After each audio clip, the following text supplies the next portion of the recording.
أهلا بيكم أحبائي في كل مكان. النهاردة هنكمل الحلقة الثالثة من سلسلة القصة مصرية عن مواطنة مصرية عاشت في القرن اللي فات، في أوائل القرن اللي فات. عاشت عيشة الملوك، لأن هي فعلا كانت بنت عم الملك فؤاد الأول، وكان باباها كبير اليوران كمان في القصر.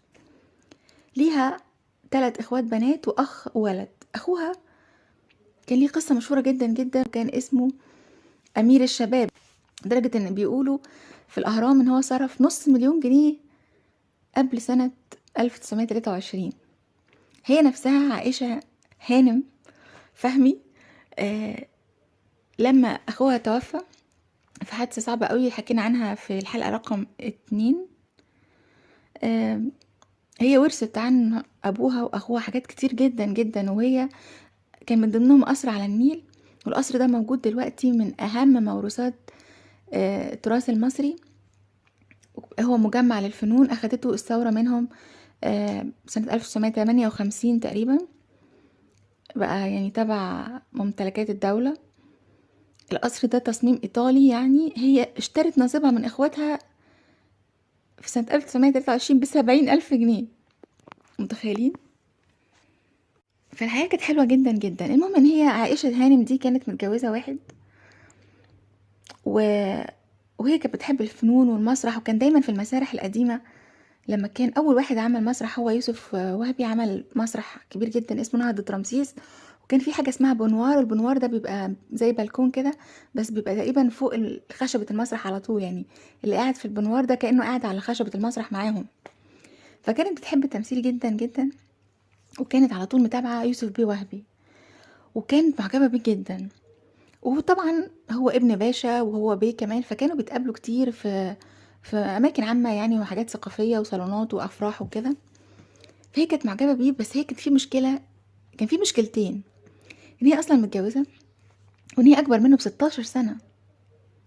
فهي حلت المشكلة الاولانية وابتدت تعمل خلافات كتير مع جوزها وكده، وفي الاخر هي انفصلت عنه بطريقة يعني او باخرى، وابتدت تقوي علاقتها بيوسف بيه وهبي. وكان هو متردد جدا، يعني فرق السن وفرق المستوى برضو، لان هي عايشة جامدة جدا جدا. هو باباه عصامي وهي باباها عصامي برضو، بس هو واضح ان باباها اغنى بكتير وليه علاقة بالملك، يعني في نفوذ كمان، مش مجرد فلوس بس. الموضوع فيه 500 مثلا 10,000 فدان يعني ما حبت ترجعه بعد كده يوسف بيه وهي قالت له اكتب لك 500 فدان وكده، بس هو كان خلاص بقى. المهم اتجوزوا وعاشوا في القصر الرائع جدا جدا ده، اللي موجود لحد دلوقتي في حي الزمالك على النيل، ومفتوح مجانا للزوار. ورائع بمعنى الكلمة، ان هما كان عندهم غاز طبيعي فعلا، وكان عندهم رخام ومرمر ودريسنج روم سنة 1923. وفكرة الحمام بالغاز الطبيعي دي يعني لا لا، الموضوع كبير وديزاين حلو يعني. ومامي ما انبسطتش قوي، لان بعد كده ابتدى هو ياخد بقى الفلوس والنفوذ وكده، فابتدى ياخد ارض ويعمل عليها مسرح كبير ونهضة وكازينو وحاجات كده، وصرف فلوس على الممثلين وعلى ملابس والديكورات، وده باشا بقى الناس الممثلين التانيين كانوا بيحقدوا عليه وبيحاربوه، وفي بشوات طبعا ما كانوش حابينه قوي يعني، لان هو ممثل، فازاي يتجوز يعني عيشة هانم. فكان في حروب، فزنوا عليه مرة في الحروب دي، لدرجة قالوا له لازم تشتري الأرض اللي انت بنيت عليها المسرح، وكانت ب6000 جنيه، وهو كان خلاص بقى يعني سحب مش ممكن، مفيش أي حاجة تانية يعني. وكمان هي ابتدت تتضايق وما كانتش بتديله فلوس قوي أو تساعده، لأن هو كان بيقعد في المسرح بال15 ساعة، كان ليه جمهور كبير، فكانت هي بتغير يعني طبعا، فكانت الجو متوتر شوية. المهم في واحدة من قرايبها جت تصلح بينهم، وفي المشاكل اللي بتحصل بينهم، اسمها سعيدة هانم. وسعيدة هانم دي برضو كانت متجوزة، وهانم برضو، بس معرفش ايه مالهم دول. المهم إيه، جت سعيدة دي تصلح بينهم، بس الموضوع ما كانش يعني نافع جدا، وهو اعجب بسعيدة قوي. ممكن تكون انسانة ابسط، ممكن يعني اكيد في حاجة شدته لسعيدة هانم دي. وهي كمان كانت متجوزة وعندها اولاد، هي انبهرت بيه والسحر بقى، وراجل باشا وراجل ممثل وقدير وليه وزنه، فهو كان مبهر للناس. فهي كانت عايزة تتجوز يوسف وهبي، فتعمل ايه؟ فراحت لقت فكرة، يعني ان هي راحت فجأة سافرت، طفشت وسافرت على لبنان. طبعا اي عيله محترمه او كده، واحده ام سابت عيله ومشيت، فطبعا جوزها طلقها. مين اللي عرف الخبر ده؟ وكان في مشاكل اوريدي، وكان مطلق عايشه هانم يوسف بيه وهب، وجري وراها وسافر على لبنان واتجوزها فعلا. لكن العجيب ان هي اتجوزته في اسوأ فتره في حياته المهنيه، لان هو كان عليه فلوس وعليه ديون. وكمان عايشه هانم بقى لما اتطلقت، طلعته من الارض، طلعته من القصر من غير ما ياخد ورقه ولا مسرحياته ولا مذكراته اللي كان كاتبها ولا الصور، حتى عشان ياخد صور من مسرحياته. اختها كتر خيرها يعني اديت له البومات صور كان متصورها في المسرح، ما خدش حاجه خالص. طلع كده من القصر بالبدله اللي عليه فعلا يعني. وطبعا كل قرايبها كانوا واقفين ضده، وكانت رافعه عليه قضايا كتير خالص. اهلها بقى ان ازاي ده يطلقها يعني، فهم هينتقموا منه. فلدرجه مره امينه رزق راحت اتوسطت عندها عشان تقول لها بلاش القضايا وكده. قالت لها انا ما اقدرش، الموضوع خرج من ايدي، العيله هي اللي ماسكاه دلوقتي، لكن انا الكمبيالات اللي كان كاتبها لي انا يا ستي مش عايزاها. وقطعتها قدام امينه رزق.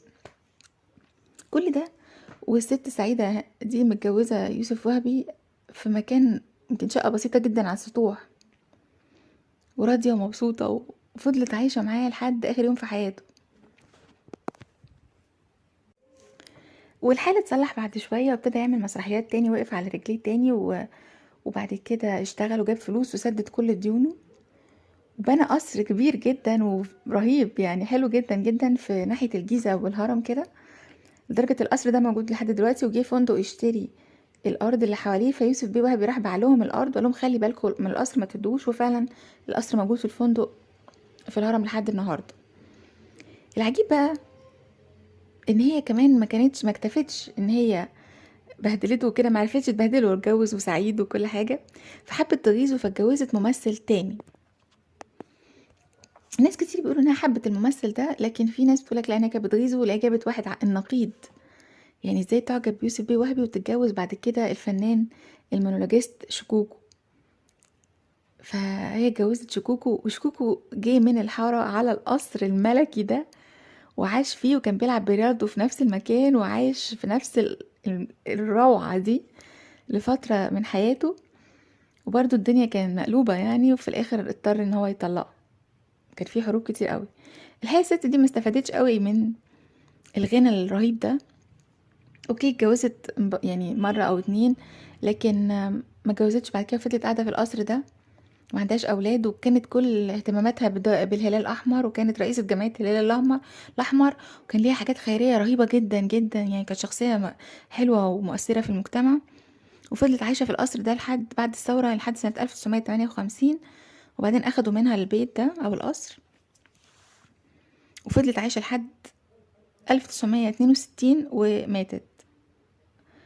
بعد كده حياة تبان حلوة من بره وبراقة، لكن عجيبة جدا يعني، عجيبة جدا في الاختيارات وبين النقيض والكده. وبرضو مش عارفة حبيتها يعني. أنا أول ما قريت القصة بتاعتها حسيت إنها إنسانة كويسة، والهدف كان حلو يعني. هي بس يمكن الدنيا كانت بايظة شوية ساعتها، كان الحياة برضو منفتحة شويتين.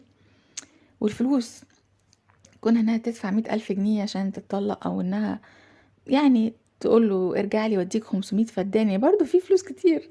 فالفلوس اوقات بتفسد الناس، والحياة كانت صعبة. عشان كده كان يوسف بيه وهبي ده على طول في سلطح بابا وكده، متجوز الغنية الارستقراطية اللي مطلعة عينه وهو انسان بسيط. هو كان في مشكلة برضو حصلت بينهم، ان هو جه عمل فيلم، اول فيلم مصري ناطق هو فيلم اولاد الذوات. الفيلم ده قلب اوروبا لانه اتذاع في السينمات في فرنسا، وقلب الدنيا لان هو كان رد على القضية الشهيرة بتاعت اخو مراته علي بيه فهمي، اللي اتقتل على ايد واحدة فرنسوية، وطلعوه ان هو انسان متوحش وشرير وشرقي وهمجي، عشان كده هي قتلته وخدت براءة. فكانت اهانة للشرق كله. فكان يوسف وهبي يبقى عايز في الفيلم ده بالذات يبين ان المرأة الأوروبية هي اللي كانت بتطمع في ولاد الشرق، وهي إنسانة ما عندهاش لا أخلاق ولا كرامة ولا قيم، مجرد انها بتسعى ورا الفلوس بتاعة الراجل الشرقي ده. وفي الآخر لما بتزهق منه هي خلاص بترميه، وان هو مش همجي ولا حاجة، وكان معيشها يعني عيشة رهيبة جدا جدا، وكان على طول بيديها مجوهرات ومسكنها في قصر. وما كانش يعني الإنسان الهمجي اللي مسكنها في حارة أو إنسان همجي معيشها يعني في كهف. فكان طبعا الدنيا اتقلبت عليه في الصحف بره، ومنعوا عرض الفيلم بره، وكانوا بيضغطوا انه يتمنع فعلا في مصر هنا، وكان في ضغوط برضو ملكية كانت سبب في طلاقها برضو كده كده، يعني هي في بينها وبينه مشاكل، وهما كمان في ضغوط، فكده الطلاق جه بقى ده الحل. فهي إنسانة برضو يعني عانت في حياتها، مش الفقراء بس اللي بيعانوا، برضو الأغنياء بيعانوا. المهم ايه، كل واحد بيعيش حياته بالطريقة بقى اللي هو شايفها. وفي الآخر سابولنا قصر جميل جدا على الطراز الإيطالي طبعا، معمول ببذخ وحلو، والقصة مصرية كلها على بعض. اشكركم ان انتوا كنتوا معايا لحد دلوقتي في الفيديو، واتمنى ان انتوا تتابعونا دايما في الحلقات وتشتركوا عندنا وتنورونا. سلام.